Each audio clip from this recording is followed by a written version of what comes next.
Hello दोस्तों, I hope you all well. दोस्तों, आप लोग को पता है दुनिया में एक ऐसा भी देश है जहां पर आधी आबादी दिन में रहती है तो आधी आबादी रात में रहना पड़ता है। एक शहर ऐसा भी है जहां पर सूरज ही नहीं डूबता। इस वजह से दिन और रात एक समान हो जाते हैं। आप लोगों को जानकर हैरानी होगी कि दुनिया में एक ऐसा भी देश है जहाँ पर एक ही समय में आधे हिस्से पर रात होती है तो आधे हिस्से पर दिन होती है। इस देश में कुल 11 टाइम जोन है। कई जगहों पे लोग ब्रेकफास्ट कर रहे होते हैं तो कई जगह पे लोग डिनर कर रहे होते हैं। आप लोग को सुनने में भले ही अजीब लग रहा हो और यकीन ना हो रहा हो, लेकिन ये सच है दोस्तों। और ये देश कोई और नहीं बल्कि दुनिया के सबसे ताकतवर देशों में से एक रशिया है। ये धरती का इकलौता ऐसा देश है जहाँ पर दिन और रात साथ साथ होते हैं। तो आइए जानते हैं इसके पीछे का कारण और रशिया के बारे में बहुत अच्छी जानकारी जो सुनकर आप भी हमारे वीडियो को लाइक करने पे और सब्सक्राइब करने पे मजबूर हो जाएंगे। रूस क्षेत्रफल में बहुत बड़ा देश है और इसका अधिकांश भाग साइबेरिया में आता है। दूसरे शब्दों में कहें तो रूस का 60% हिस्सा सिर्फ जंगल और इसमें दिलचस्प बात यह है कि उस जंगल का लगभग आधा हिस्सा पूरी तरह से निर्जन है जहाँ पर कोई नहीं रहता। रशिया दुनिया के सबसे पावरफुल देशों में सेकंड नंबर पर आता है। रशिया या रूस अपने आप को विश्व मीडिया की नजरों से छुपा कर रखे हुए हैं। दोस्तों, जैसा कि मैंने आप लोग को पहले ही बताया कि रूस के आधे हिस्से में दिन और आधे हिस्से में रात होता है। जब आधा रूस सोकर उठता है तब आधा रूस सोने की तैयारी करता है। दरअसल रिपोर्ट बताती है कि हर साल मई से जुलाई तक करीबन 76 दिनों तक रूस में आधे जगह पे दिन और आधी जगह पे रात रहती है। यही कारण है कि रूस को कंट्री ऑफ मिडनाइट सन भी कहा जाता है। बता दें कि वोदक्का का इस्तेमाल सबसे पहले रशिया में ही हुआ था। यही वजह है कि उसे फादर ऑफ वोदक्का भी कहा जाता है। और दोस्तों, दुनिया में सबसे ज्यादा न्यूक्लियर हथियार रशिया के पास ही है। रशिया दुनिया में हथियारों का दूसरा सबसे बड़ा एक्सपोर्टर भी है। दोस्तों, रूस के पास ईसर बॉम्बा हाइड्रोजन बॉम्ब है जो कि दुनिया का सबसे शक्तिशाली बॉम्ब है। ईसर बॉम्बा की अद्भुत मारक क्षमता का अंदाजा आप इस बात से लगा सकते हैं कि ये हिरोशिमा और नागासाकी पे प्रयोग किए हुए एटम बॉम्ब से 1400 गुना अधिक पावरफुल है। ये एक अकेला बॉम्ब द्वितीय विश्व युद्ध में प्रयोग किए गए कुल बमों के 10 गुना के बराबर असर पैदा कर सकता है। रशिया दुनिया के 3rd नंबर पर सबसे ज्यादा तेल निकालने वाले देशों में गिना जाता है। रशिया के पास प्राकृतिक संसाधनों का खजाना है। रूस के पास जितना पेट्रोल, खनिज तत्व आदि है उसकी कीमत करीबन 75 ट्रिलियन डॉलर से भी ज्यादा है। रूस में तेल की इतनी सारी पाइपलाइन फैली हुई है कि इससे दुनिया को 6 बार लपेटा जा सकता है। और दोस्तों, रूस में औरतों की संख्या आदमियों की संख्या से कई ज्यादा है। यहाँ पर आदमियों की आबादी से 1.25 करोड़ ज्यादा औरत है। दूसरे विश्व युद्ध के दौरान भारी संख्या में पुरुषों के मारे जाने से ये स्थिति पैदा हुई है, ऐसा माना जाता है। दुनिया में कुल सोने का करीबन 40% स्रोत एशिया के पास है। एशिया में रूसल नामक कंपनी अकेले दुनिया के कुल एल्यूमिनियम उत्पादन का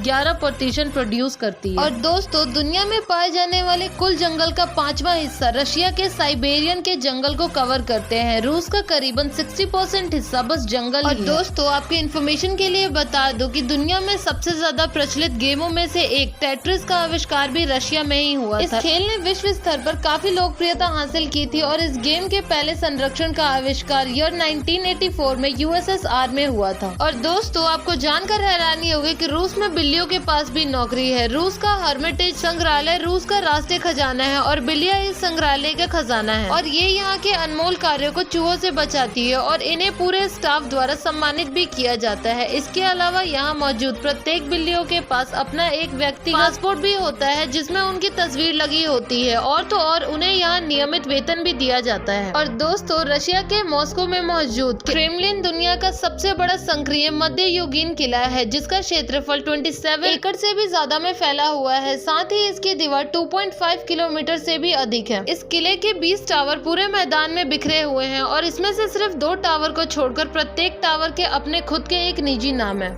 मॉस्को के उपनगरों में आप एक अनोखे खेल में भाग ले सकते हैं जो कि है हेलीकॉप्टर गोल्फ। इस खेल का नियम पारंपरिक गोल्फ के करीब ही है, हालांकि इसका पैमाना बहुत बड़ा है। इसमें खिलाड़ी 10 किलोग्राम की छड़ी का उपयोग करके बर्फीले रास्ते से 1 मीटर व्यास वाली गेंद से इस खेल को खेलते हैं। मजे की बात तो ये है कि इसमें हर समय खिलाड़ी को हेलीकॉप्टर चलाते रहना होता है। और दोस्तों, आपकी इन्फॉर्मेशन के लिए बता दूं, ईयर 1957 में तैयार हुई दुनिया की सबसे पहली सैटेलाइट स्पुतनिक 1 रशिया में ही बनाई गई और अंतरिक्ष में भेजी गई। इसके अलावा रशियन अंतरिक्ष यात्री यूरी गागरिन दुनिया के सबसे पहले व्यक्ति थे जो अंतरिक्ष में गए थे। 12 अप्रैल ईयर 1961 में यूरी गागरिन रॉकेट से अंतरिक्ष में गए। फिर उन्होंने पृथ्वी का पूरा एक चक्कर लगाकर वापस आए। ये पूरा यात्रा 108 मीटर लंबी थी। और दोस्तों, रशिया की शिक्षा दर बहुत ही ज्यादा अच्छा है। यहाँ करीबन 99.7% पढ़े लिखे लोग मिलते हैं और शायद ही आपको यहाँ पे कोई ना पढ़ा हुआ मिले। और दोस्तों रूस की करेंसी का नाम रूबल है। रशिया देश में ज्यादातर रशियन भाषा बोली जाती है जो कि दुनिया के 8वें नंबर पर सबसे ज्यादा बोली जाने वाली लैंग्वेज है। दोस्तों आज साफ पीने लायक पानी अपनी जनता को उपलब्ध कराना दुनिया के कई देशों के लिए चिंता का विषय है, मगर इस मामले में प्राकृतिक रशिया पर भी मेहरबान है। दुनिया के साफ मीठे पानी के कुल स्रोतों का लगभग 20% हिस्सा रशिया के सिर्फ एक ही झील में मौजूद है और उस झील का नाम है लेक बेकल। साथ ही ये दुनिया की सबसे गहरी झील भी है जिसकी लंबाई 646 किलोमीटर और गहराई 1.5 किलोमीटर से भी ज्यादा है।